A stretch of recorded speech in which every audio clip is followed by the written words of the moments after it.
មេរៀនជីវិតទាំងនេះគឺជាការទាមទារ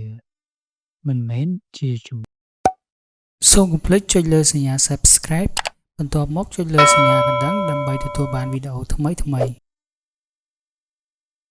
មេរៀនជីវិតទាំងនេះគឺជាការទាមទារមិនមែនជាជំរើសទេសួស្តីបងប្អូនទាំងអស់គ្នាថ្ងៃនេះយើងនឹងនិយាយអំពីអ្វីដែលជាស្នាមរបួសឬភាពជោគជ័យរបស់ជីវិតហើយវាមិនមែនជាសំណាងទេវាគឺជាការសម្រេចចិត្តក្នុងការរៀននៅមេរៀនសំខាន់មេរៀនទាំងនេះគឺជាការទាមទារឲ្យ no choice បើអ្នកចង់រស់នៅដោយមានគុណភាពនិងមានន័យមេរៀនទី1ទំនួលខុសត្រូវ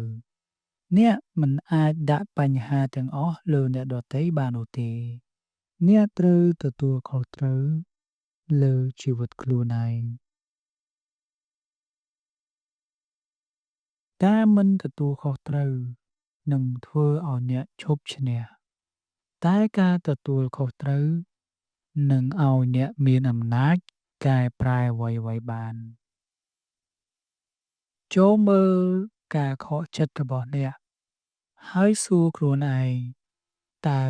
ខ្ញុំអាចធ្វើអ្វីបានខុសម្សិលមិញ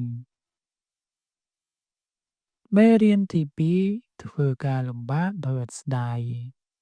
មិនមែនមានអ្វីមានតម្លៃដែលងាយស្រួលទេការលំបាកគឺជាគ្រឿងឧបសគ្គនៃការរីកចម្រើនអ្នកណាដែលបោះបង់ការលំបាកគឺកំពុងបោះបង់អនាគតរបស់ខ្លួនបើអ្នកចង់ទទួលបានអ្វីអ្នកត្រូវបោះបង់អ្វីមួយដែរវាពិតជាមិនអាចរំលងបាននោះទេមេរៀនទី4តម្លៃពេលវេលាពេលវេលាគឺជាទ្រព្យសម្បត្តិដ៏មានតម្លៃបំផុតមិនអាចសុំថយក្រោយបានឡើយមនុស្សជោគជ័យគ្រប់រូបគឺមើលពេលវេលារបស់ពួកគេដូចជាគ្នានឹងលុយអ្នកស្ទើរតែអស់ខែអស់ឆ្នាំតែជីវិតគ្មានការផ្លាស់ប្ដូរព្រោះអ្នកមិនគ្រប់គ្រងពេលវេលាមេរៀនទី4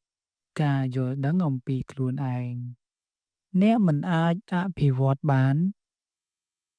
បើអ្នកមិនដឹងថាខ្លួនឯងកំពុងរស់នឹងអ្វីការគិតជាអ្នកសំវេទនា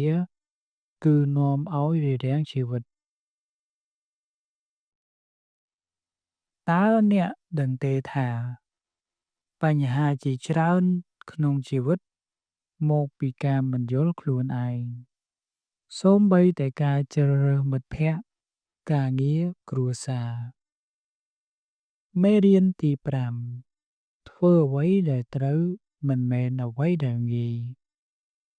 ជីវិតមិនស្មោះត្រង់ទៅនឹងអារម្មណ៍តែវាអាចស្មោះត្រង់ទៅនឹងចំណាស់